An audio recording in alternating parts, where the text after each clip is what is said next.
privileged to serve as Director of Public Programs, so I get the opportunity to say hello to many audiences. And this evening I'm very glad that you are the audience whom I'm greeting. We have a very important topic that we're going to address tonight. But just to give you a preview, for those of you who may not receive this wonderful quarterly calendar of events, please pick up a copy before you leave. This will let you know everything else that's happening here at the museum in the way of public programs in August and September. This is the concluding public program for July. I leave it to you to pick up one of those and to acquaint yourself with all of the details. The issues that we're going to address tonight are both historical and contemporary. They have an association not only to our heart and soul of this institution, the subject matter of the Holocaust, but to our concern with human rights in every decade, in every century. I happened to notice that there was an opinion piece in the Washington Post earlier this week.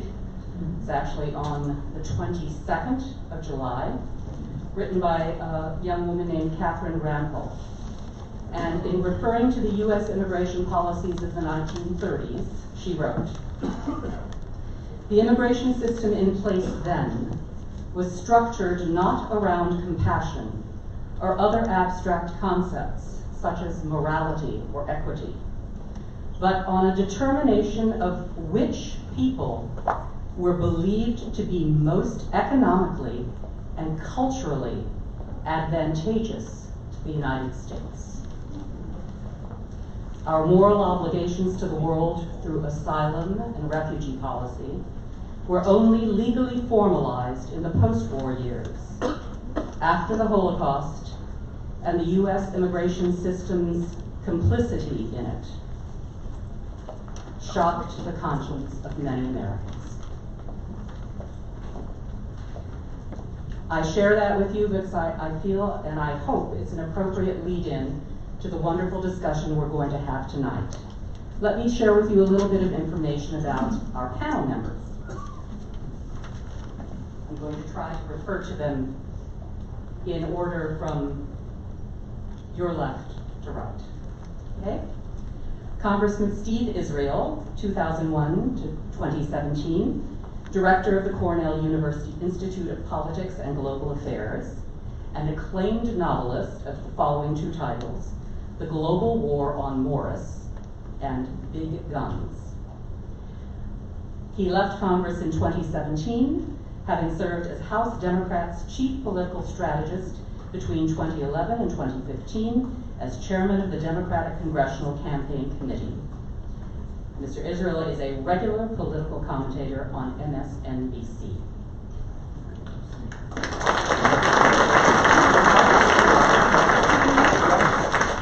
In the center, Rebecca Ervelding is a historian, curator, and archivist at the United States Holocaust Memorial Museum and served as the lead historian on the museum's new special exhibition, Americans and the Holocaust. Her first book, available in our gift shop, Refugee Board, The Untold Story of America's Efforts to Save the Jews of Europe, won the National Jewish Book Award. She has previously been featured in the New York Times, Washington Post, The New Yorker, and on the History Channel and National Geographic.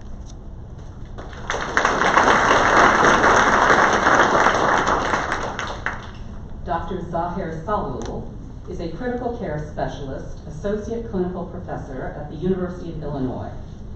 He's a humanitarian and strong advocate for refugees and victims of disasters. Dr. Salul is co-founder and president of Med Global, Chicago-based medical NGO that aims to reduce healthcare disparity by sending diverse medical volunteers to disaster areas like Syria, Venezuela, Yemen, Iraq, Greece, and the Rohingya crises. Recognized as a leading advocate, Dr. Salul was awarded the Chicagoan of the Year Award in 2016 for his medical missions to besieged Aleppo, and also acknowledged by the American Red Cross with the Heroes Among Us Award in 2017, and also in 2017, the UNICEF Chicago Humanitarian Award.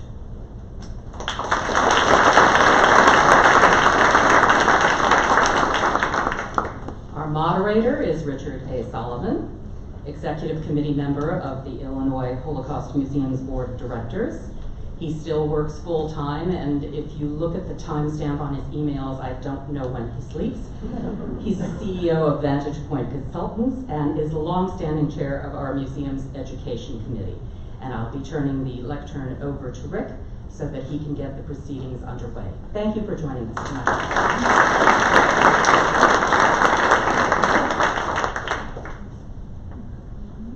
Thank you, Lillian. Ladies and gentlemen, you hear okay? Okay. We are a nation of immigrants. History sadly repeats itself again and again. Let me give you a few factoids. In 1933, James MacDonald, the High Commissioner for Refugees, met with Adolf Hitler, who was just appointed Chancellor of Germany. He asked him, "What is your intention with the Jews?" He hemmed and hawed and said, "I'm going to do what everyone else tried to do and fail. I'm going to annihilate them." 3 weeks later, he met with FDR in the Oval Office, as documented in his diary, published by the U.S. Holocaust Museum and the Indiana University Press, and sadly, little was done. Factoid: my good friend Steve Israel will explain how members of Congress introduced in 1939 the Wagner-Rogers bill to save 20,000 Jewish children, only to have the legislation never emerge from committee. Factoid: as our archivist and curator of the U.S. Holocaust Memorial Museum, Rebecca Erbling, will outline, the so-called Regner telegram was sent in early August 1942 by Gerhard Regner, who was Vice Secretary of the World Jewish Congress, to the State Department and to senior members of the American and World Jewish Congress, telling about how millions of Jews were being killed in Europe. The State Department never passed along that telegram. It was only received by Rabbi Stephen Wise through a member of the British Parliament. And at the behest of the State Department, and I'm sure Rebecca can explain it better and more fully, he never, at their behest, disclosed it as a public document. Factoid: according to the International Rescue Committee today, there's some 71 million refugees and displaced persons around the world for political, gender, racial, ethnic, and environmental reasons. Dr. Saul will address one of the most vulnerable groups, among others, the Syrian refugees. And lastly, factoid: lest we forget the despicable situation and the intolerable conditions at our own U.S. southern border, as depicted in the New York Times a few weeks ago. Our museum's principle, "Remember the past and transform the future," is particularly apropos of tonight's subject. Though the nationality, ethnicity, or religious denomination of a threatened population may differ through history, the challenge to secure a safe haven from persecution remains markedly consistent. Tonight we will examine one of the greatest failures of the United States to respond to the crisis faced by the Jews seeking to flee the Nazi regime. But we will also learn of lesser-known efforts and attempts during the final stages of World War II to save the Jews who remained. Then we will turn our attention to more contemporary times, including the Syrian refugee crisis, its origins and effects, humanitarian responses, and what we all can do to repair our ever more fractured world. Let me end on a personal note. I'm a proud first-generation American, and I want to tell you briefly appropriate bookends to our own U.S. government's response to the plight of Jews in the late 1930s and early 40s.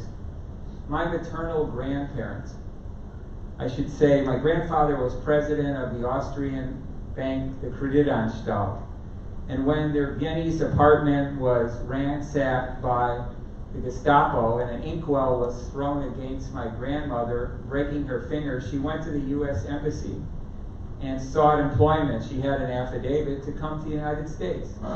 They said to her, although she ultimately got in on the second from the last transport, you can't come to this country. You have a broken finger. You can't work. My father was saved from extermination by the Japanese Consul General Sugahara, as depicted in this museum. I only learned in the last 6 months that he had, in 1941, when in Japan before Pearl Harbor, he had an affidavit from an uncle to come to Chicago, Hyde Park exactly, and a job. Yet he was never admitted, and I only found out recently the reason. He was asked one question, whose answer ensured that he would not get into our country. And that question was, do you have any family that still lives in Nazi-occupied Europe?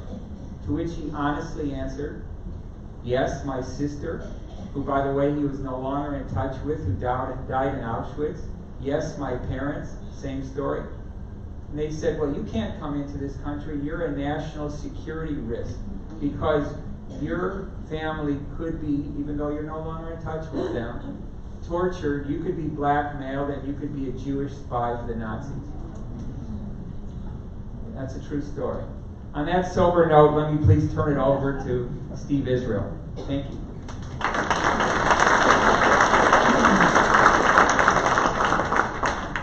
Thank you very much. Let's hear it for Rick Solomon for everything that he does in the museum, and Susan Abrams, who is the extraordinary director of this museum. Thank you, Susan, for inviting me. Let's hear it for Susan and her sister-in-law, my best friend in Chicago, Wendy Abrams, who got me here. Wendy, thank you very much. To my fellow panelists. Lillian mentioned, she forgot to mention one thing about my service. I spent 16 years in Congress. I left unindicted and undefeated. Very rare, very rare.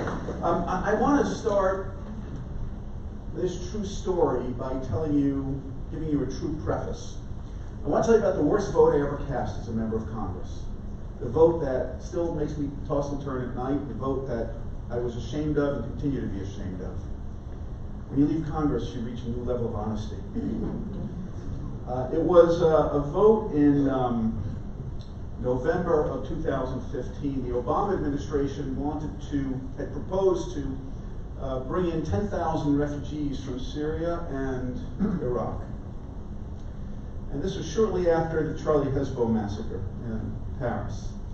And many of my colleagues were concerned about the politics of that proposal. And House Republicans had put a bill up on the floor that would have effectively stopped that proposal by requiring that the Secretary of Homeland Security personally certify that every single one of those 10,000 refugees was not a security risk, which is a good way of just jamming it up. And I'm ashamed to tell you that that was the one vote that I cast in 16 years that was wrong. I voted for the Republican bill. It was a smart vote politically because of the politics of my district, but it was a gutless vote. And I knew as soon as I put my electronic voting card in the machine and pressed yes, that I had failed myself, I had failed my principles, I had failed my values, I had failed my grandparents whose immigration certificates hung in my office in the United States Capitol. The same arguments that I heard against that bill in 2015 play out on a daily basis today. We have leaders who vilify immigrants. We have leaders who say that they are animals. We have leaders who call them criminals. We have leaders that say that they will take jobs that Americans want. We have leaders who say that they are drug smugglers. But the debate in 2015 and the debate now is nothing new. As part of my penance for my vote, I began to really think about the precedents in our history for a government that turns its back on people who are trying to come into this country. And so I found the story of the Wagner-Rogers Act, and I'm now writing a novel about that as part of my penance. The story begins right after Kristallnacht, November 1938. Kristallnacht, many people don't realize, I'm sure Rebecca does, Kristallnacht happened the day after the midterm elections in our country. We had elections on November 8th. Roosevelt had reached his lowest point on November 8th, 1938. His popularity was down to 53%. Over 80 Republicans were elected to Congress, 8 new Republican senators, 11 new Republican governors, and Roosevelt knew he had reached his low point. And then you have Kristallnacht, and Roosevelt is under immense pressure to do something for refugees in Germany and Austria. And he's grappling with the politics of this. He wants to help those people, but he realizes that he can't bring the country with him. There was an isolationist sentiment, not only in the country, but particularly in Congress. The economy was in recession, and the notion of allowing these people, these foreigners, to come in and take jobs was political poison. And he had Southern Democrats who he had tried to defeat, who themselves were isolationists and anti-Semites. And he feared that if he were to support an opening up of the borders to these refugees in Nazi Germany, anti-Semitism would surge. And so he decided to do the politically expedient thing. He punted to Congress. He said, I can't really do much because we have quotas, a quota of 27,370 people coming in from Germany and then Austria. I can't change the quotas. If Congress wants to change them, they should do it, and maybe I'll sign the bill. And here's the lovely part of the story. An unlikely alliance was created. A conservative, Republican, Brahmin congresswoman from Lowell, Massachusetts, who graduated from Miss Julianne's finishing school in Paris, and a rough, tough, Tammany Hall, Catholic Democratic senator from New York named Robert Wagner. They got together and introduced the Wagner-Rogers Act, and they were very strategic about it. They knew that if the bill just opened up the borders and increased those quotas, it was dead on arrival. And so they came to a conclusion. Let's limit it to children. Let's just allow 20,000 children, and it didn't say Jewish children, 20,000 children who are orphans, who are refugees. Let's just help those children. You can see that cartoon. Who could be against a bill to allow children who've been orphaned and prosecuted and persecuted? Who could be against a bill like that? And it started off beautifully. Hollywood embraced it. Henry Fonda and Helen Hayes started a national campaign of support. Herbert Hoover, who enforced quotas, restrictive quotas, sent a telegram to Congress saying, pass this bill. Mrs. Calvin Coolidge, the former First Lady from Northampton, Massachusetts, wrote a letter to FDR saying, 20 women of Northampton and I shall personally adopt 20 children. They had hearings on this bill in May. On the first day of hearings, nobody spoke in opposition.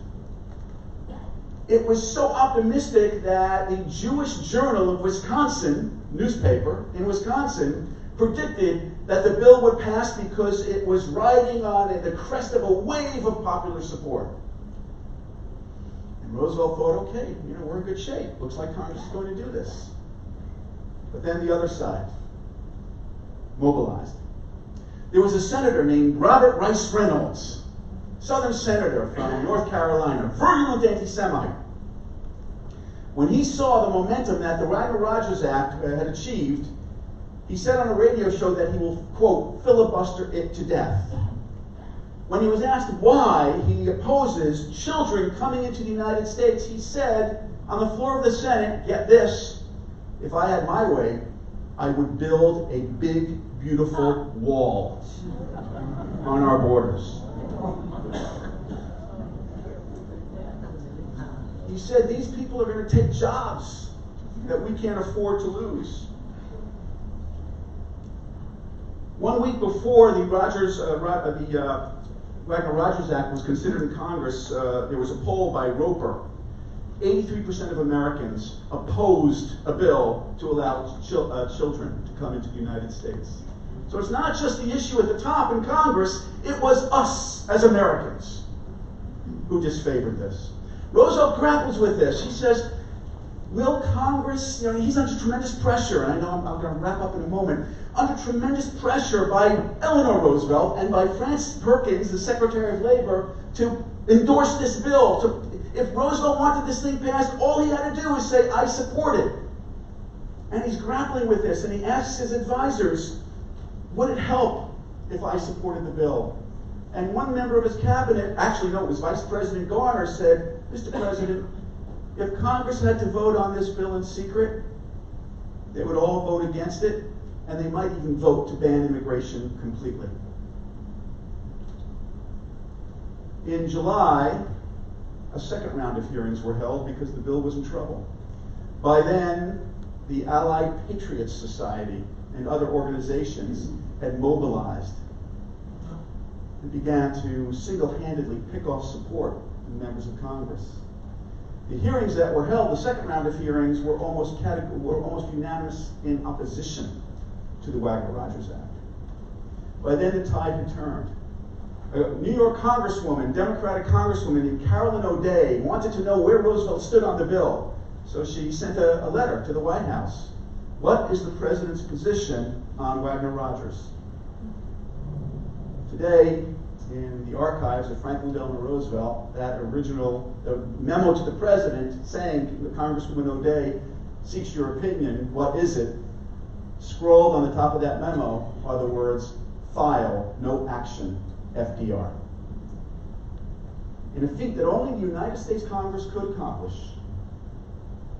in early July of 1939, the Wagner-Rogers Act was passed in committee. Only, it was amended so that any child brought in under the Wagner-Rogers Act was counted against the quota of 27,370.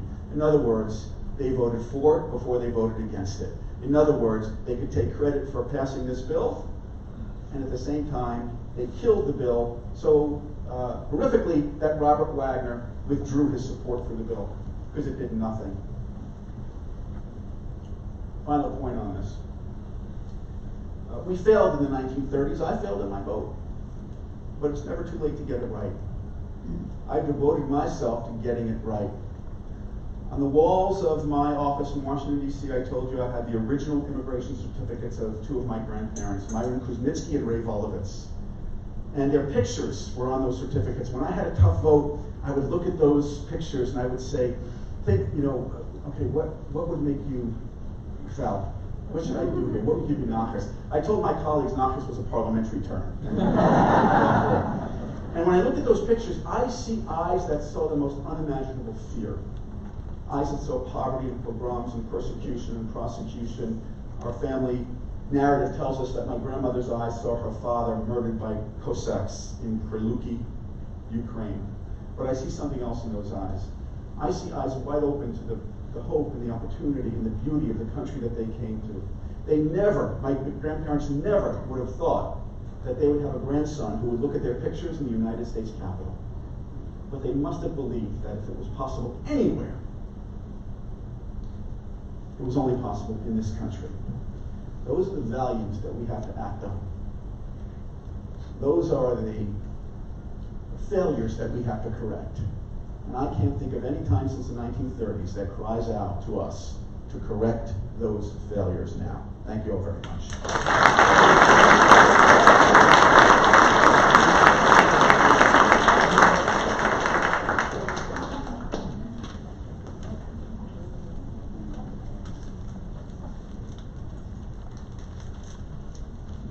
So Congressman Israel said that he's writing a fiction book. But I can endorse it as a nonfiction book if it is as good as he just was, because he nailed the history of the Wagner-Rogers Act. All of that exactly happened. And we think about the Holocaust now with so much hindsight. We look at the Wagner-Rogers bill and we know what will happen to the German Jewish children who are unable to escape. And so we feel helpless, understandably helpless. The Wagner-Rogers bill died 80 years ago this month, 2 years before the Nazi mass murder campaign began. But the American people don't know that it's going to begin. And when we study the refugee crisis, that's really hard for us to remember. Because we know where it leads, we tend to see US response as one thing, as anti-Semitic and indifferent to the fate of Jews.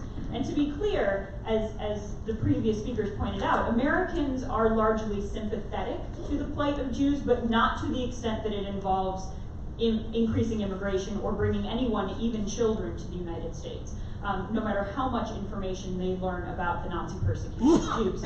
You see that play out with the Wagner-Rogers bill. There's sympathy for the children, but an unwillingness to be part of the solution. But US response to the Holocaust is not one thing. Americans do not speak with one voice on any issue. And so I'm going to give a quick overview of some of the American efforts to save refugee children beyond the Wagner-Rogers Act, and then talk about how that kind of advocacy work actually resulted in a fundamental change in US policy towards refugees. A few months after the Wagner-Rogers bill failed, World War II began. And 8 months after that, Nazi Germany invaded the Netherlands, Belgium, Luxembourg, and France. Most people were sure that England was about to be next. So the same sympathetic Americans, the Hollywood celebrities, the politicians, the social workers who had been behind the Wagner-Rogers Act, formed the US Committee for the Care of European Children, nicknamed USCOM, meant to help British children escape the Blitz and escape any future invasion of England. So let's back up a second to before Wagner-Rogers and look at refugee aid networks. The advocates of Wagner-Rogers aren't forming just for that bill. Many of them had been working on the issue of refugee children long before Wagner and Rogers got behind it. In April 1934, 5 years before Wagner-Rogers, the German Jewish Children's Aid formed to facilitate the immigration of unaccompanied children to the United States. Over the next 5 years before Wagner-Rogers, they brought about 400 Jewish children to the US to live with distant relatives or with foster families. This is one of the early lists of names that the organization sent to the State Department to ask for help expediting visas for these kids. And then, during the Spanish Civil War, in the mid-1930s, celebrities like Eleanor Roosevelt, Albert Einstein, the famous journalist Dorothy Thompson, they get involved during the Spanish Civil War to bring Spanish children and their mothers to the United States. You can see that they used some provocative propaganda to try to get people on their cause. They wanted to highlight the fact that many of these families had been on the losing side of the Spanish Civil War and were now interned in camps in southern France. This plan doesn't work. None of the children or the mothers arrive in the United States. The Catholic Church in the US had supported the winning side of the war, and they felt if refugee children arrived, that would result in anti-Catholic propaganda here in the US. So these same people who have advocated now for Spanish children and published brochures of children in concentration camps then formed the core group of advocates who write and fight for the Wagner-Rogers bill in 1939. So, after that bill fails, USCOM is formed to place British children in American homes. And this involved Americans throughout the country. There are over 8,000 British kids who come here. It's only natural then for us to look at that gap, at the gap between the number of British kids who are able to come as opposed to German Jewish children. The gap, I think, is due to a number of factors. It's due to the now raging war that is going on. It's due to the fact that the British kids will conceivably go back once the war is over. And make no mistake, it is due to the fact that there is active and virulent American anti-Semitism throughout the country that extends even to Jewish children. And in September 1940, a German U-boat attacks a ship in the middle of the Atlantic, the SS City of Benares. The city of Benares is carrying 90 refugee children. 77 of them die in the attack. And after that, British parents are understandably reluctant to send their kids to the United States. So the USCOM plan for British refugee children fails and stops. But USCOM as an organization is already up and running. Eleanor Roosevelt is the honorary chairwoman of this organization. The active chairman is Marshall Field III. The Chicagoan, the newspaper man, the department store heir. So this organization switches its focus to children who are still on the European continent. Between December 1940 and January 1943, USCOM facilitates the immigration of at least 320 Jewish children, mostly from southern France. Some of the children, like 8-year-old Benjamin Hirsch, have originally been sent on Kindertransports to France. His parents are still trapped in Nazi Germany. Others are in children's homes in southern France, their parents interned in camps like Gours or Les Milles. These mothers and fathers sign their children over to USCOM. And over 6 transports, the children make it to the United States and are placed in foster homes. Marshall Field owned the New York-based magazine, daily magazine called PM, and he made big splashes every time in the middle of the newspaper, ordering them to cover the arrival of the children. August 1942, the deportation of foreign Jews from France to Auschwitz began. There are American aid workers and diplomats on the ground inside France watching these deportations personally and sending reports home about them. President Roosevelt personally agrees to USCOM's request to bring more refugee children to the United States, to expedite USCOM's work. He personally ups the number that they're requesting. They request 1,000 visas. He says make it 5,000. And on November 8th, 1942, as this ship of aid workers meant to select the children and bring them here leaves Baltimore for France, the Allied forces invade North Africa.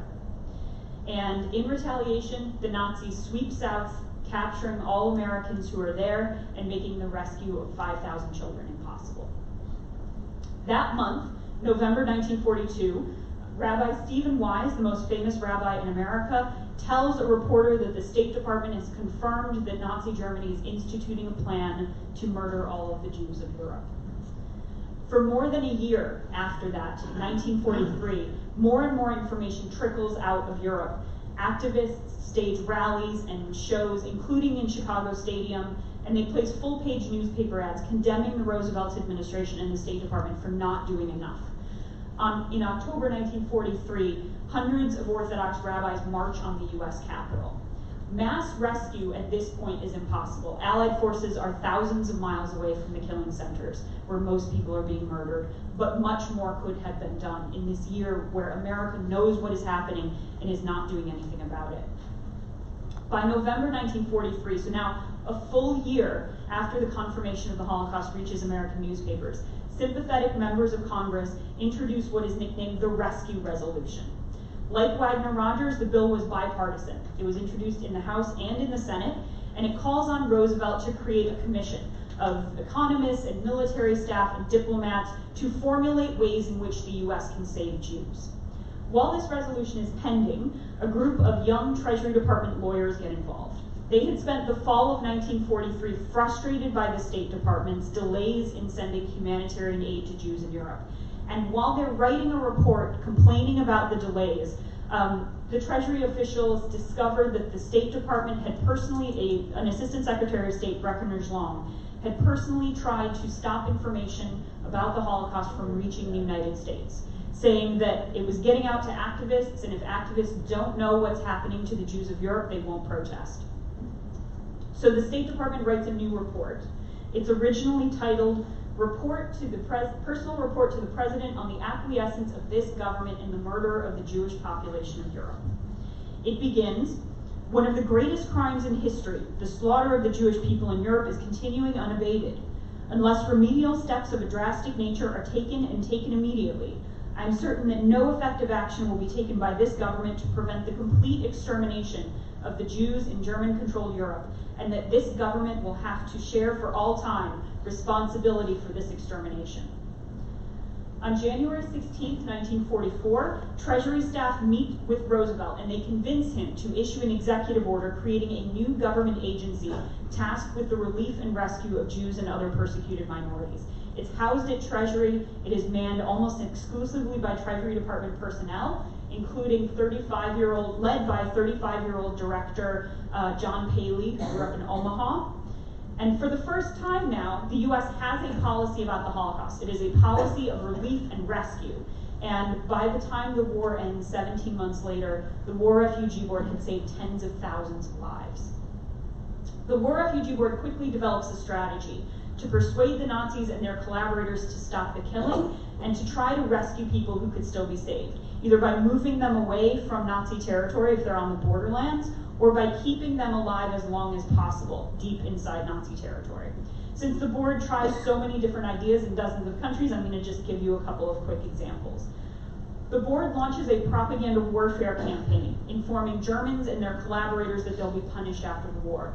They write a warning issued under FDR's name, dropped by leaflet and sent by radio across Europe, calling the Holocaust one of the blackest crimes of all history, and telling the European people that the wholesale systematic murder of the Jews of Europe goes on unabated every hour.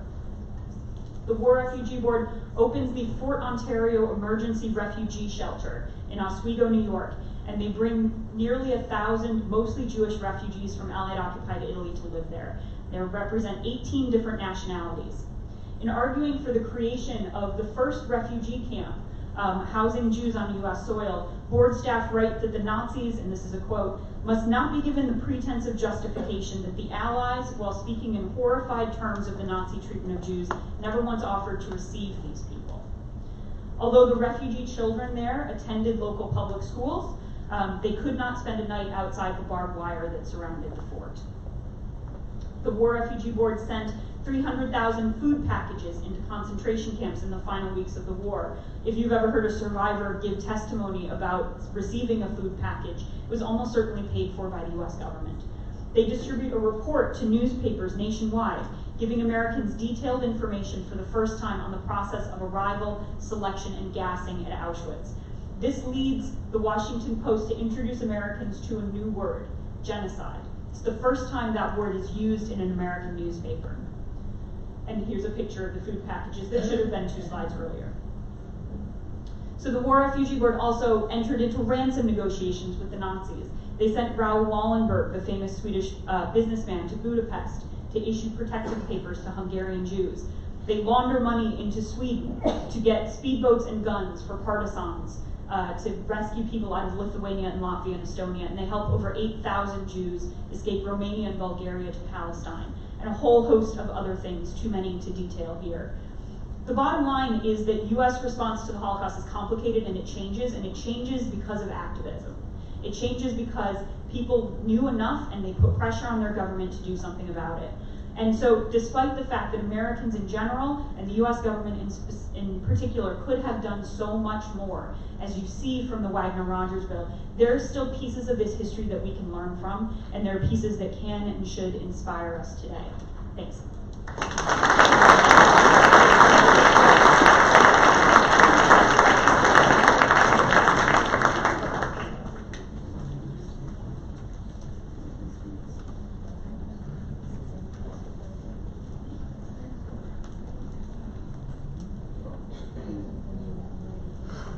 Good afternoon.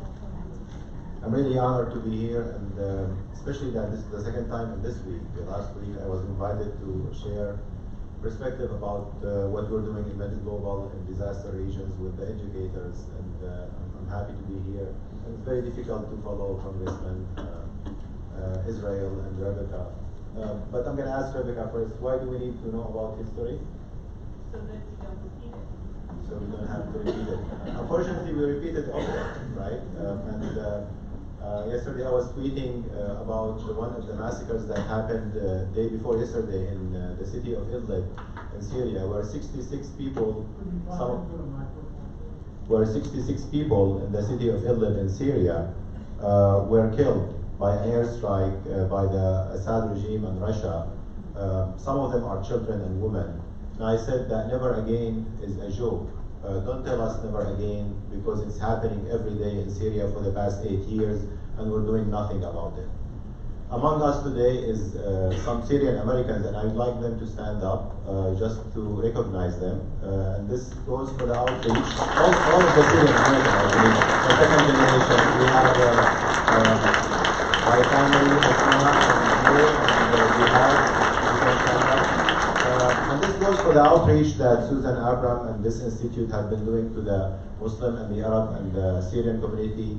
I really appreciate the fact that you opened your doors and you opened your programs to us, and this is something that is great and needed, much needed. Solomon, you spoke about the story of your grandparents, and it reminded me with my parents at the peak of the Syrian crisis in 2013, when there were bombs were falling on their house, and their house was partially destroyed. Their neighbor was killed in his living room because of a missile that hit his room. They fled Syria to Saudi Arabia, and they tried to come to the United States, and they applied for a visitor visa, and they were denied. So our government sometimes is very cruel. It was cruel to the Jewish population and immigrants before the Second World War and after that, and it was cruel to the Bosnians, it was cruel to the Vietnamese, it was cruel to the Cubans, and now it's cruel to the Syrians and also to the Central Americans. And this is something that we really have to work to change. It's really something that is shameful. Martin Luther King used to say, when he was asked why do we have to care about the Vietnamese, he said, justice is indivisible. Justice is indivisible. We cannot segregate our moral concerns. Injustice anywhere is a threat to justice everywhere. And there's a lot of injustices that are happening south of the border or in the Middle East, and we can change it, but we're not doing that. Let me go over my slides, and I'm going to start with this video in the U.S. Holocaust Museum. It has some graphic pictures, so if you don't want to watch it, just close your eyes.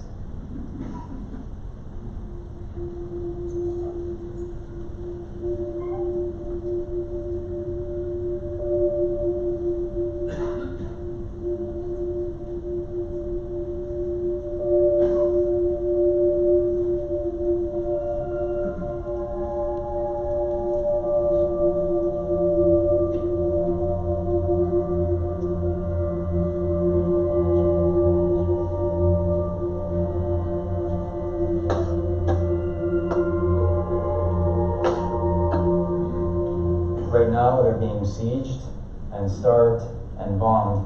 People there haven't had any fresh food, fuel, medicines, supplies, or humanitarian personnel coming in or out. The whole city is totally sealed off and cut off from the outside world. First of all, there's no day and night. You have 24 hours of work. Every few hours you have new victims of barrel bombing or airstrikes, and you have to take care of them. I saw a patient, his name is Ahmed, 5 years old. He had shrapnel of barrel bombing in his spinal cord. Unfortunately, he died one day after I left.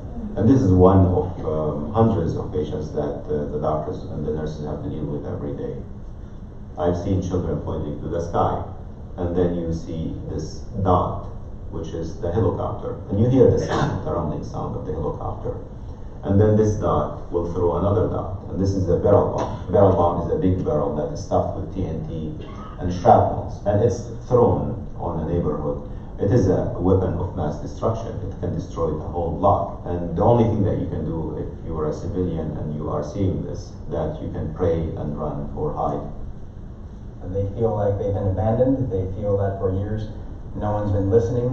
They feel like they've been screaming to the world for help, and that very few have come to help them. What can the international community do? The first thing is to pay attention to what's happening in Syria. No-fly zone or safe zones, and also maintaining access to areas under siege by having humanitarian corridors, and protect these civilians that are the victims of the war.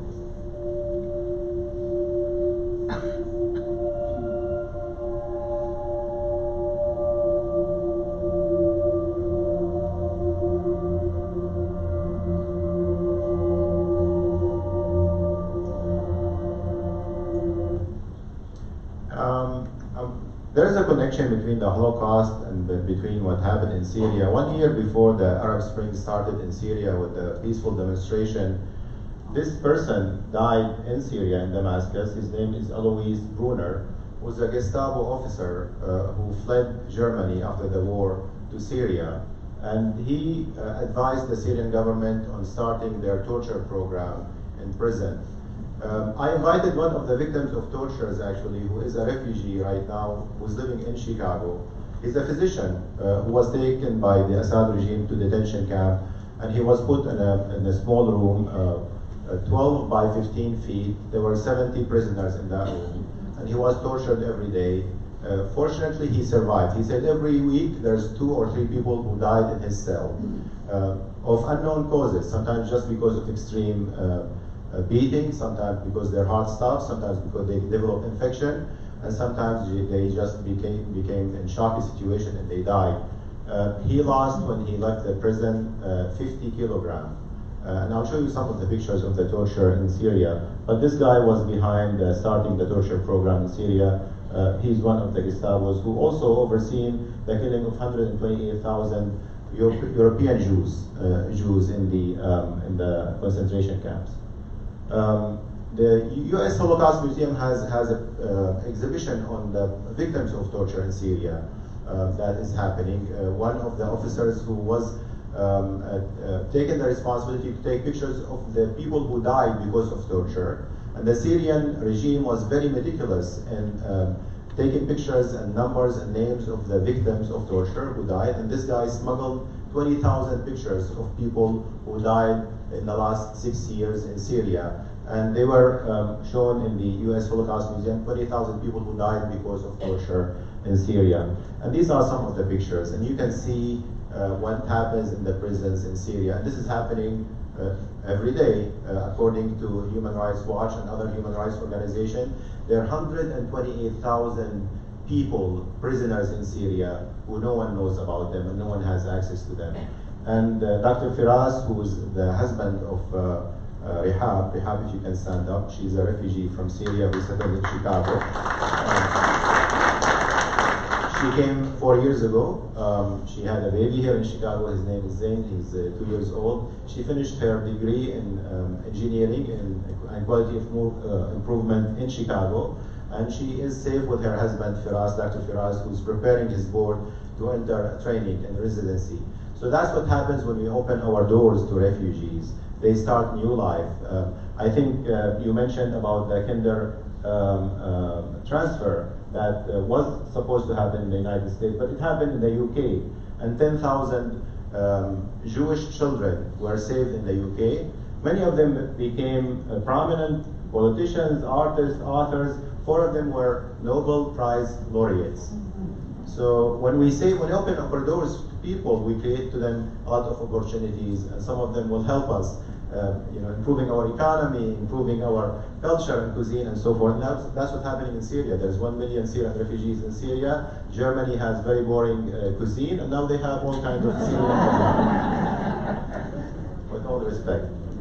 This is one of the crematorium in the prison in Sidnaya in Syria, and the crematorium, of course, is associated with very painful memories to this population, but also it's happening in Syria. And this is a New York Times investigative report a couple of years ago about the crematoriums in Syria, where they basically get rid of the people who died in torture. And you know these pictures, right? This is Amran Laknish, who survived an ordeal when his house in Aleppo was bombed by a barrel bomb. This is Mahmoud. This is a child I saw in Aleppo when I was there treating patients in an underground hospital. His mom was killed. She was pregnant, and his brother and sister were killed in a double tap barrel bombing, where the Assad regime usually throw the first bomb, and when people come to help the victims, then they throw a second bomb. This happens only in Syria. He survived, but as you see in his face, he has complete psychological trauma. This trauma and scars of this ordeal will stay with him for the rest of his life if he survived the physical bombing. And this is also very graphic, and these are the victims of chemical weapon attack in Khan Sheikhoun in Syria. Please close your eyes if you cannot tolerate these pictures.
in that incident of chemical weapon attack in Khan Sheikhoun, 89 people were killed and 545 were injured with sarin gas. The response of our administration was throwing some firebomb on an empty airfield in Syria that led to nothing. Actually, there was another chemical weapon attack that happened after Khan Sheikhoun. When I was in the Syrian American Medical Society, we counted 210 chemical weapon attacks in Syria. 210. We've seen on the media, on our media, 3 of them, but there are many people who died because of chemical weapon attack in Syria. We documented them by the name, by the person, by the location, and we trained Syrian physicians on how to deal with chemical weapon attacks. This is something that we have not heard in this modern time, that you have a regime that's using chemical weapon against its people. When you ask children to draw pictures in Syria, this is a second grade child drawing. They usually, the rest of the children, they draw skies and people who are playing and children who are laughing. But in Syria, this child drew helicopters throwing barrel bombs and children who are mutilated and house on fire. The children who are dead are smiling, but the children who are alive are crying. These are some of the numbers in the Syrian crisis, and I don't know about the numbers. We have 500 million people who were killed. 500,000 people who were killed, 1.9 million injured, 13.2 million in urgent need for humanitarian assistance, 5.6 million registered refugees, 6.6 million IDPs inside Syria, and we have, I can go over and over about the numbers in Syria. Numbers do not move people, but we don't see the pictures of people who are victims in Syria in the media, and that's why we're forgetting that we have this genocide that is happening in front of our eyes in Syria. The chief rabbi in Israel said that this is many Holocaust that is happening in Syria, many Holocaust. And for Syrian American, we are traumatized every day because we wake up in the morning on the news and the videos from happening in Syria of children being killed, and before we go to sleep, we see the same news. But we don't see the reaction of the public, or we don't see the resonance of what's happening in Syria in our media. And this is really pains us because I think that this institution, the Holocaust Museum, has been very successful in moving us to action and making us remember that what happened to the Jewish population in Europe. My son, we're going next week to vacation in Europe, to Germany. He wants to visit the Dachau concentration camp. He said this is a priority. My daughter, she had in her recital, she's a pianist. So in her recital, she played a piece from a movie called The Pianist. I'm sure that some of you have seen it. And she said that this is a memory to the Jewish children who died in the Holocaust, so we can remember the Jewish, so we can remember the Syrian children who are dying nowadays in the Syrian uprising. And let's understand that people do not flee their countries just because they want to leave and come to the United States, right? We have 5,000 Syrians who drowned in the Mediterranean trying to flee the atrocities that I showed you some sample of it. According to Warsan Shaya, which is one of the Somali poets, she's an immigrant also in the United Kingdom, and she wrote this poet I think all of us should memorize. You have to understand that no one puts their children in a boat unless the water is safer than the land. No one leaves home unless home is the mouth of a shark. You only run for the border when you see the whole city running as well. The reaction of my organization called Betaglobulin, and for that the Syrian American Medical Society, that we helped Syrians to be more resilient by helping them building schools and hospitals underground or in cave, like in this hospital that was built in a cave. We published articles in medical journals about the impact of war on healthcare, hoping that medical societies will be advocates for what's happening in Syria and go in support of their colleagues who are being killed. Doctors and nurses in Syria are being killed just because they are treating the victims of this war. We went to Aleppo, we went to Idlib. I just came from Idlib 2 weeks ago to bear witness to what's happening in Syria and to come up with pictures and stories and share that with our colleagues, with our networks. This is our pictures in the city of Aleppo in 2016. With us was Dr. John Kaler, who's a pediatrician from Chicago, and Dr. Sam Attar, who's an orthopedic surgeon from Northwestern University. And we went to the White House to advocate for opening the border to refugees, to President Obama in 2015 and 2016. And at that time, the administration was reluctant to open the borders because of what Congressman Israel was talking about national security. The war on terror and post 9/11 make it more difficult to open the borders for people who come from the Middle East, especially people who are Muslims. The Obama administration finally, especially after the picture of Aylan Kurdi surfaced, opened the border for Syrian refugees, and we had about 20,000 Syrian refugees until the Trump administration closed the border completely to Syrian refugees. This last year, we had only a handful of Syrian refugees who were resettled in the United States. And in 2020, the Trump administration will be bringing down the number of refugees admitted in the United States to 0. And I think this is very shameful. In the last 30 years or 40 years, we accepted about 3 million refugees from all over the world. And we were the beacon, we were the city and the help for many of these refugees who became here successful, who created businesses, who became artists, who became businessmen, who became doctors and engineers. But right now we are closing the borders for both those people who are fleeing from these atrocities. So we had actions in New York in front of the United Nations where we had demonstrated to show solidarity with our colleagues in Syria, the doctors who are and the nurses who were killed. 890 doctors and nurses were killed in Syria, 890, according to Physicians for Human Rights, just because they are treating victims of the war in Syria. And this is against all norms that are accepted. We testified in the face of the United Nations Security Council, and this is my testimony, and near me was Ambassador Samantha Power, and this is one of the ironic things in history. Samantha Power, who wrote a book about genocide called A Problem from Hell, and she talks in that book about how is our government is always reluctant to use the term genocide, and the fact that we try our best not to rush to the people, to the help of the people who are victims of genocide by calling it different terms. And that's why we forgot about the genocide in Rwanda, and that's why we were very late to help the victims of genocide in Bosnia and Kosovo, and that's why we ignored the victims of genocide in Darfur and now in Syria and other places, the Rohingya population. Samantha Power, in one of the last meetings that I had with her, she told me, I'm really sorry. I'm really sorry. Because I reminded her what she wrote, and she told me that this administration does not want to get into intervention in the Middle East. So that's how President Obama view stopping genocide in Syria.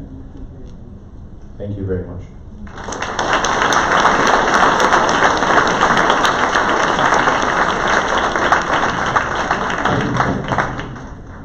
Can people hear me with this mic?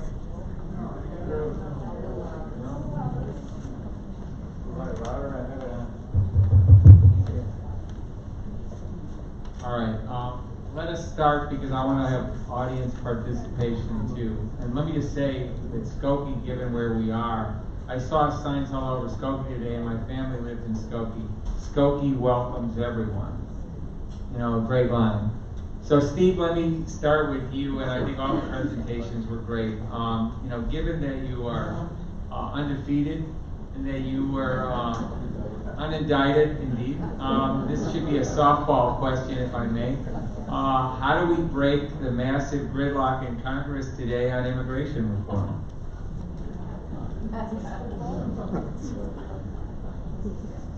It's not just a softball.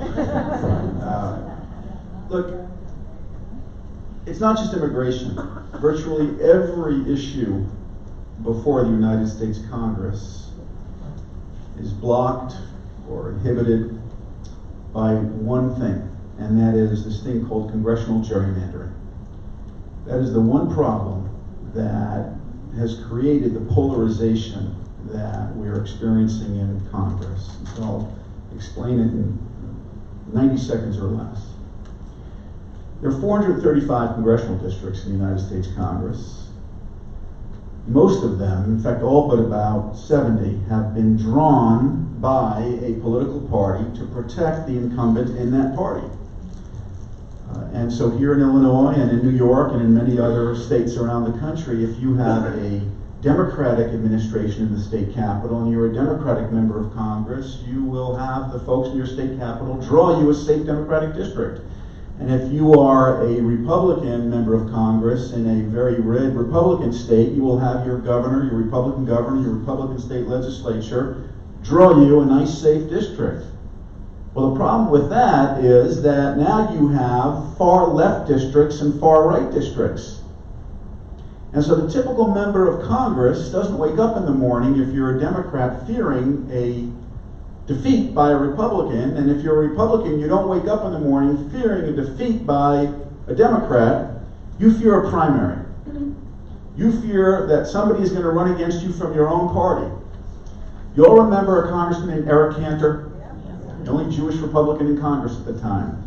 He was the Republican leader. The only person who could get to the right of Eric Cantor would have been Attila the Hun if he was elected to the United States Congress. He drew himself a safe district.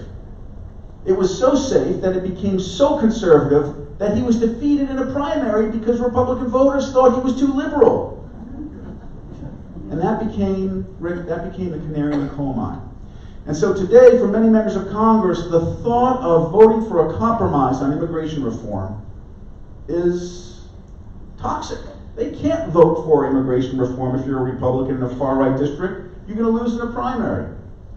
What's particularly sad about this, and frustrating, is that if members of Congress were free to vote their conscience, you need 218 votes to pass comprehensive immigration reform.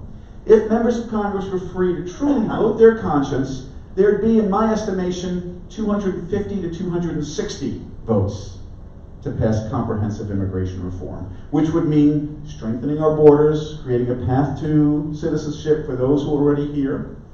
That's a compromise that Senator McCain put forth. And the votes were there to pass it.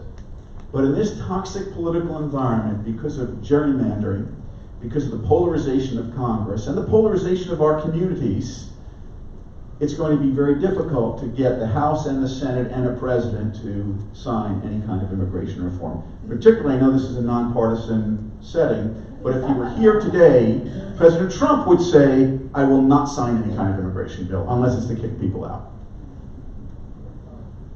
Troubling tour de force. Rebecca, I mean, you've illuminated in a wonderful way some of the smaller steps taken. Talk a little two-part question, because I want to leave audience time, about the level of anti-Semitism in the State Department, and also what more could Rabbi Stephen Wise have done? Anti-Semitism in the State Department is certainly there. One of the reasons that that department tended to be more anti-Semitic than other departments in the U.S. government at the time is largely because it was unchanged under the Roosevelt administration. Under the New Deal, almost every other part of the U.S. government fundamentally changed. It got bigger, it got more liberal. The one department that does not change with the new administration is really the State Department. Their role stays the same. And so it was still the time of entrenched diplomats whose parents had been diplomats, whose grandfathers had been diplomats, and they all went to the same prep schools. They all knew each other. The Undersecretary of State had been a page boy at the Roosevelt's wedding, at Franklin and Eleanor's wedding. This is a Brahmin brethren. And so this is a group that has a lot of entrenched anti-Semitism and white supremacy. It is not universal in the State Department. There are people who are strong advocates for immigration and refugees within the State Department. They tended to get drowned out. But you can't brush the entire department with one brush stroke. And a lot of this echoed the American people. It's not just that the State Department was anti-Semitic and that all of this happened. It is that the American people were anti-Semitic and all of this happened. There is no movement within the administration to increase immigration or within Congress because the American people don't support it. And so it is not just a problem of the administration and the State Department, it is a problem with all of us. In terms of Stephen Wise, Rabbi Stephen Wise, who is the one who informed the press that the Nazis have a plan to murder the Jews, I think he's a tricky figure, and again, I would say that this is an issue for all of us. Stephen Wise was the most famous rabbi in America, but the Jews do not have power in America. he has the ear of Roosevelt, but he is but one mouth, if you will. He cannot dictate what Roosevelt will do. And so he, at times, is deferential to Roosevelt, at times he pushes Roosevelt. I think you can argue he doesn't push him enough, and Wise would argue back that he was worried about pushing him too much, and getting a blowback of increased anti-Semitism in the US from people who think the administration is doing too much for the plight of the Jews, and that would just increase anti-Semitism here and make much more immigration restriction more likely. Great. But since Mohammed adverted to it, before I get to Mohammed, speak for a minute about some of the other successful Kindertransports in the world, including Nikki Winton and others in the UK, please. Yeah, I mean, we get the word Kindertransport because that was the name for the children's transports to the UK. The UK, a group of different relief organizations organize transports out of Czechoslovakia and Austria and Germany. Germany controls those areas now. To the UK between really December 1938 and the outbreak of war in September 1939. There are also Kindertransports to the Netherlands, Belgium, and France. Many of those children, like Benjamin Hirsch, who I showed you earlier, get trapped in Western Europe.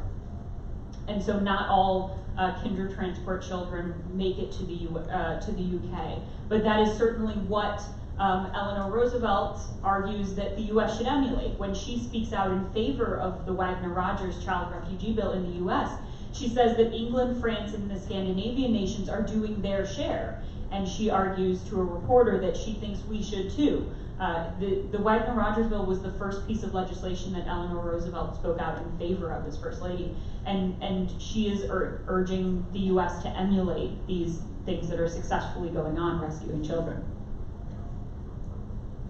Thank you. Mohammed, two-part question. Speak a little about the future goals, if I may, of Betaglobul and the Syrian Community Network, and what we as a museum community can further do. So Betaglobul is a medical NGO that is based in Chicago, where we send medical missions of diverse doctors and nurses to disaster regions.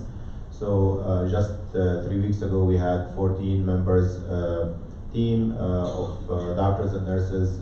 We had Christians, we had Jews, we had Hindus, we had Muslims who went to Gaza to provide medical relief to the Palestinians in Gaza. And these visits changed perception. And people who participate in these missions come back with stories, they share it with the community, and that will change mindsets and perceptions.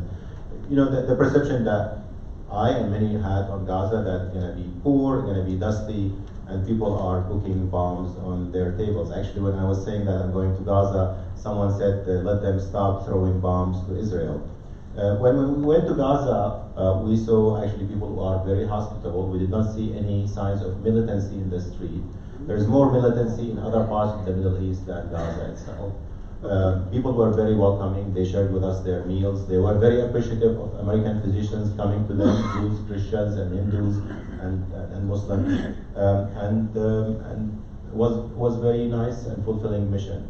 So yes, we provide healthcare. We did training, we did surgeries, we did procedures, and we saw patients. We donated a lot of medical supplies. But I think these memories and these changes of perceptions are more important. When Dr. John Kaler went with me to Aleppo in 2016 after the killing of one of the physicians, he told me, I cannot change the policy of my government. I cannot force my government to stop what's happening in Syria. But I'm a physician and I can help seeing patients. And he went there and he treated Syrian children in Aleppo. And when we came back from Aleppo, we decided to form this organization, Betaglobul, to share these skills that we had in other parts of the world. So we send medical missions to Venezuela, to Colombia. One of our guests, Asma, just came back from Colombia, right, where she helped Betaglobul in one of our missions, just today. Yeah. To Venezuelan refugees. We send medical missions to help the Rohingya refugees in Bangladesh. There are 800,000 refugees, Rohingya refugees. This is the worst humanitarian crisis in our lifetime, and also in Yemen and other places. Syrian Community Network is an organization that is based also in your backyard. Actually, their office is in Broadway and Bryn Mawr, and it's the main organization that is helping resettle Syrian refugees in Chicago and other places. So Rehab and her family was helped by Syrian Community Network. My wife, Suzanne, actually, if you can stand up, is the co-founder and the executive director of Syrian Community Network. I know that many of you have donated to the organization and also volunteered as mentors, and this is something that we would like to nurture, and this institution can be the connection between these organizations and also between this community. Great. One follow-up question, if I could, and then one for Steve, and then we'll open it up in a moment. Mohammed, speak a little more about the resettlement of refugees in Chicago. How has that gone? Our daughter, who works for 60 Minutes, did a piece with Bill Whitaker on Syrian refugees relocating to Atlanta and to the Carolinas, and although they had issues, they've generally been able to assimilate rather well. So speak to that. I'm going to ask the expert, which is my wife, to speak for 1 minute about this. So you want to say a few words? Yeah.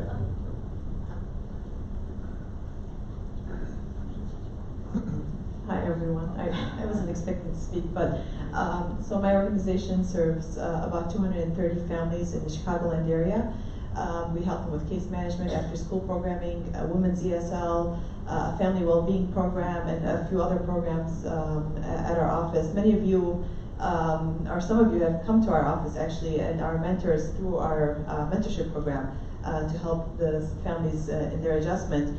I would say many of the families have jobs now. We have right now going on a 10-week program, a certificate program where we will be able to graduate some people with a food handling degree, customer service certificate where they can work in retail, and nursing assistant for those who have a little bit more advanced English. We also just received a grant from the Jewish Federation also to do a Women Behind the Wheel program for women who want to start driving. We'll sponsor them, and we'll have instruction in Arabic for them, so that will help them also in their adjustment and in their capacity to work and to take their children to school and take them to the doctor's office instead of relying on someone to help them.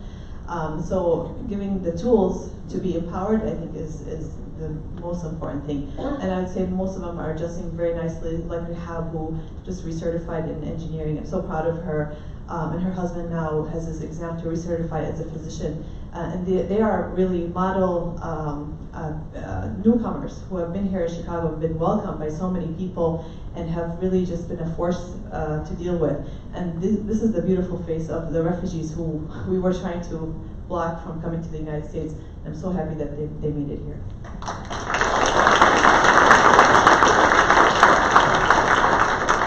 Thank you very much. Steve, one last question. We need more sane members of Congress like you. God help us.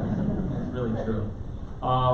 Given that, sadly, partisan gerrymandering is viewed as a political question by our Supreme Court, sadly, today, how do you see any room for optimism, and how does one cross the aisle? From this state, we had people when I grew up like Everett Dirksen who crossed the aisle. How do we do that today? Well, I'll answer with a story that has the advantage of being absolutely true. Again, you can only do this when you're head of Congress. I'll tell you my most liberating moment in Congress to answer this question. There was a Republican congressman from your state, from the Springfield area, named Tim Johnson. And he and I decided to try an experiment, figure out how to cross the aisle.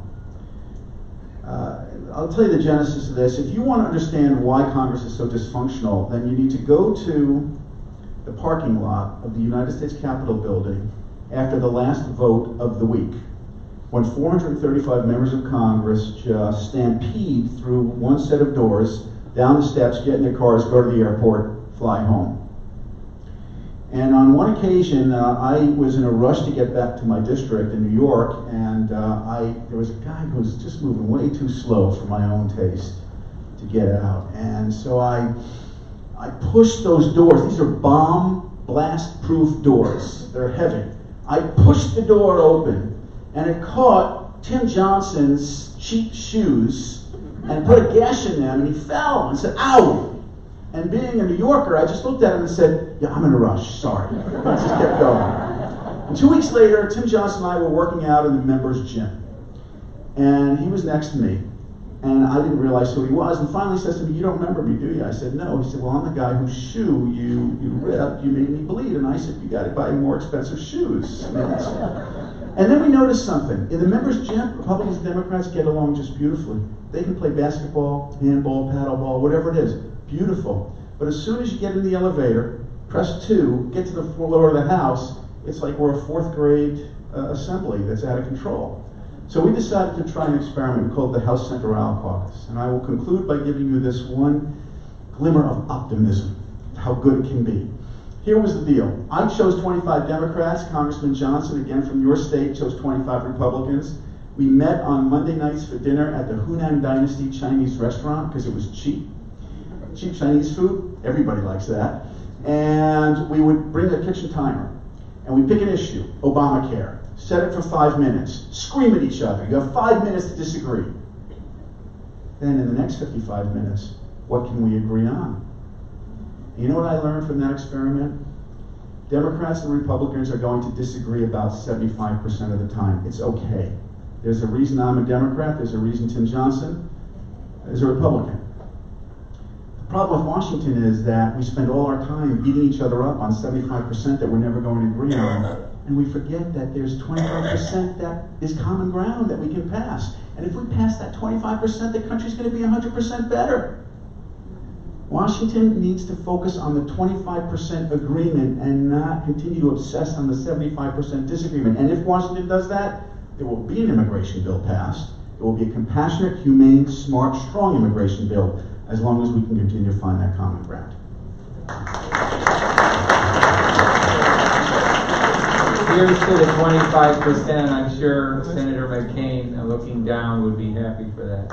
So let us open it up to questions. I have one follow-up at the end, but let's start with questions. Lillian, do you have a microphone? Okay, Wendy has a microphone. So if you have questions, please try to keep them short given the time and focused. Yes, the gentleman over here.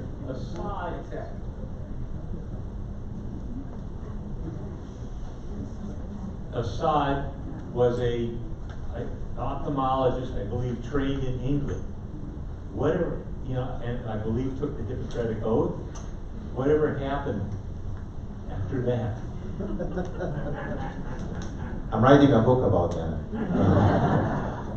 He's my classmate, by the way. We graduated from the same medical school, and I met with him after he became a president multiple times before the uprising in Syria.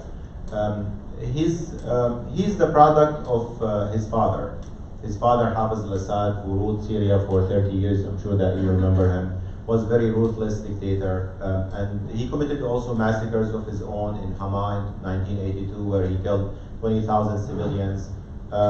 So I think he took this, I guess, page from the playbook of his dad. This is a family that believe that they own Syria. It's mafia, it's not a regime. And any signs of disagreement, they need to crush it because they believe their survival is based on that. And if they give any concession to the people, that means that's the end of their regime. Yeah, I mean, I agree with you. I expected more of him as a physician who had the Hippocratic Oath. I asked him one time after he became a president 1 year, would you like to introduce democratic reform in Syria? Because we had one-party system forever. He used to win 99.9% in every election. I think this is good for a politician, but it means that it's meaningless.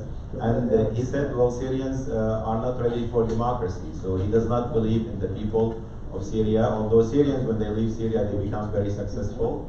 I always mention this, that iPhone is the product of Syrian American. Steve Jobs is the son of Syrian American immigrant, and he mentioned that in his book. the reason that we eat ice cream in cones because we had Syrian American who introduced the ice cream cone in the St. Louis World Fair. So we are indebted to Syrians, and also the Syrians invented the first alphabet, the first musical note, and all of kind of things. Yes, another question over here.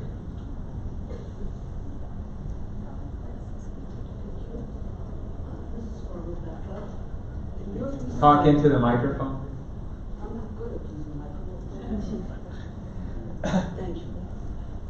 In your research for your book, did you ever come across a law that was passed, I'm not sure of the date, either in late 40, sometime in 41 or early 42, allowing 1,100 unaccompanied children to enter the United States?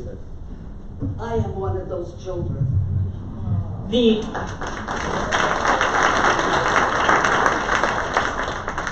I have not come across that bill.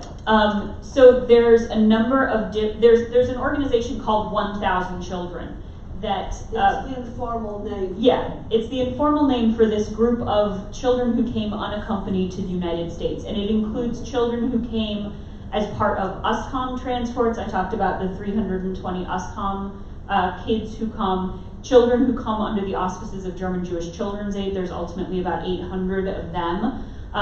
Children who come with the assistance of a Jewish couple from Philadelphia who unilaterally by themselves decide to go to Vienna and bring back 50 children. They discover a loophole in US law that allows them to do that in 1939.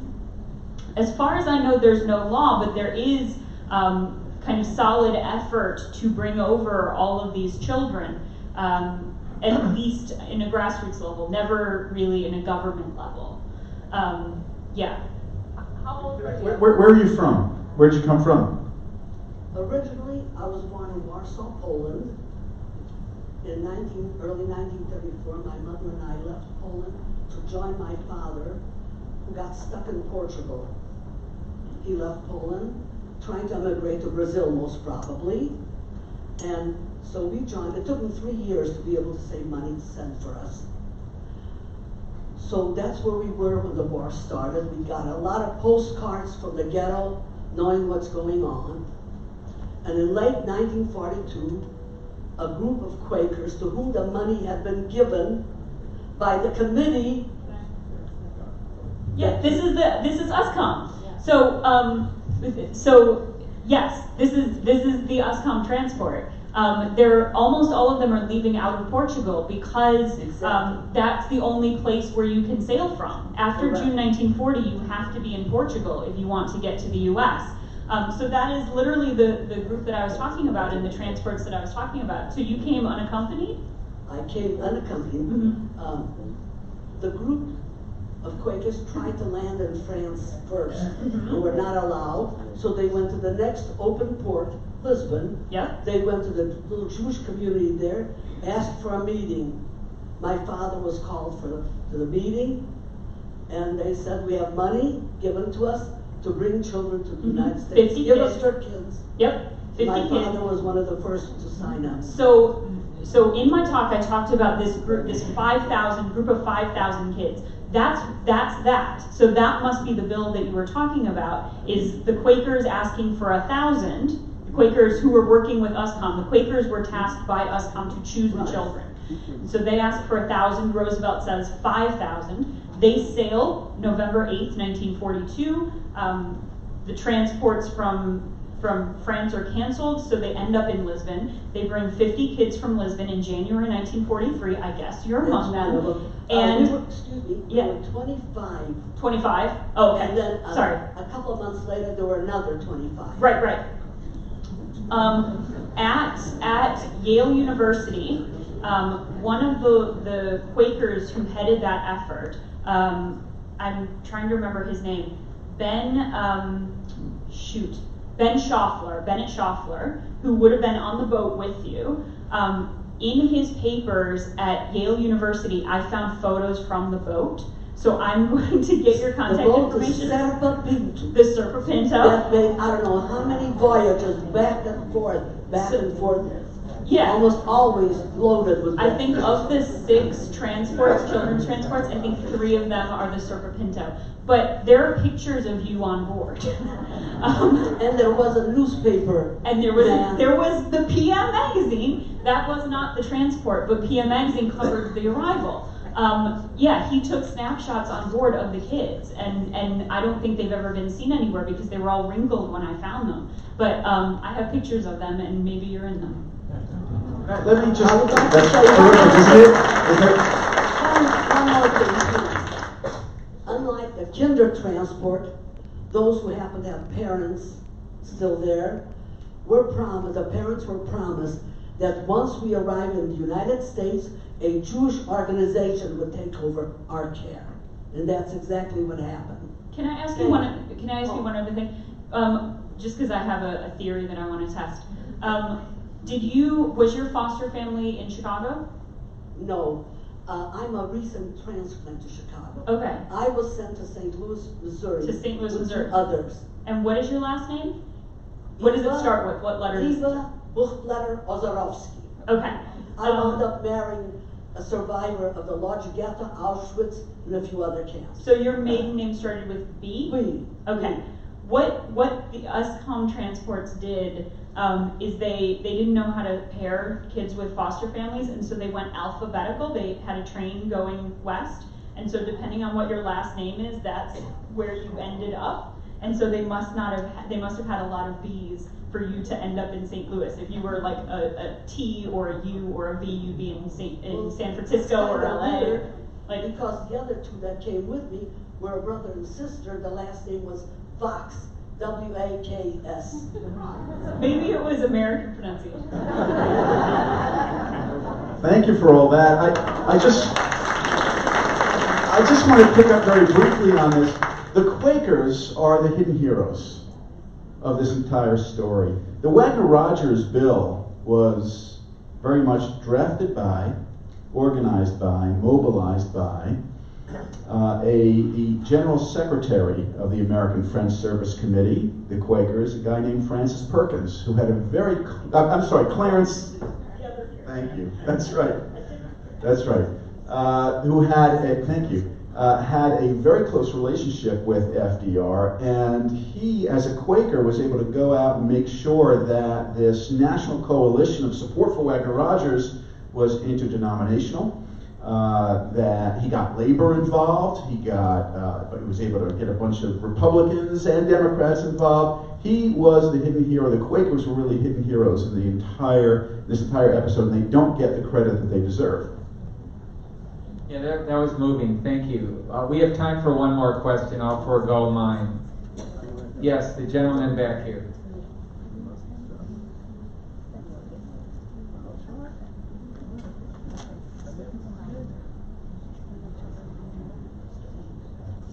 Yeah, I'm so moved by this lady in your back and forth, this living history. And I fear that at our southern border, we're creating tens of thousands more stories like this. What is it going to take, Congressman, to get Congress to agree on that 25% and take action? I have to be careful. Look,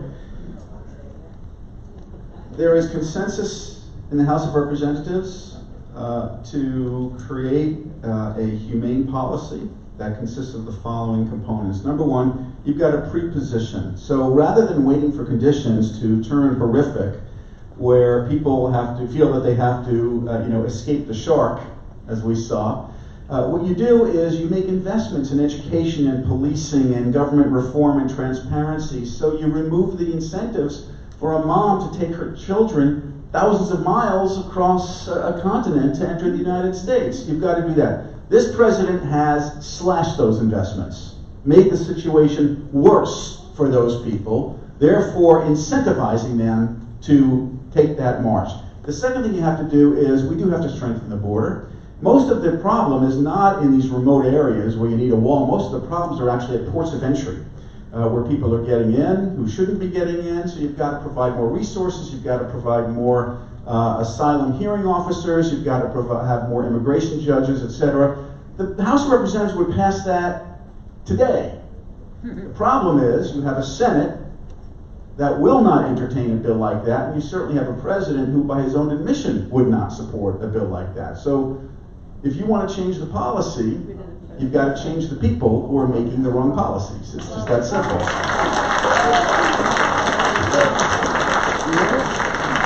Let me just say to conclude, we really need to build bridges and not walls, in my estimation. I want to thank our wonderful panel, Steve, Rebecca, and Mohammed. I want to thank our education department, Lillian, and the entire department, Wendy and Kelly, for making this program possible, and thank you all for coming.